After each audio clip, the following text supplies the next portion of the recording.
Pulisya conducí plan galugad na celda del Police Station 11 en Anteaga. El personal del CIS Investigation Section, el SWAT team, y el mga desitiho mandaman pila con el mga inmates alina celda del Police Station 11 para checkya kanila. El Police Senior Inspector Albert Alparo, jefe del Investigation Section del Police Station 11, amo elya ang kabisa con el checkada mga alas 9 en Anteaga. Uno por uno ay abri con el mga bag del mga preso. Ya pwede mira con el mga charger, cellphones y mga alcohol, lighter, y otro pa mga cosas prohibido adentro na celda.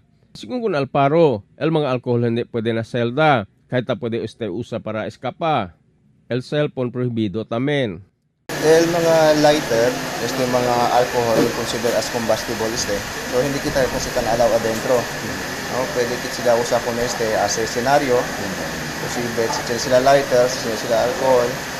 As nila sila scenario, hindi sila dila mga kamisa para sila mga umuaki para sa incident.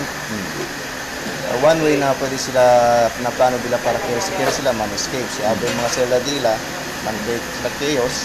El total detenido talina 60 mga hombre y 18 mga mujer prisionero.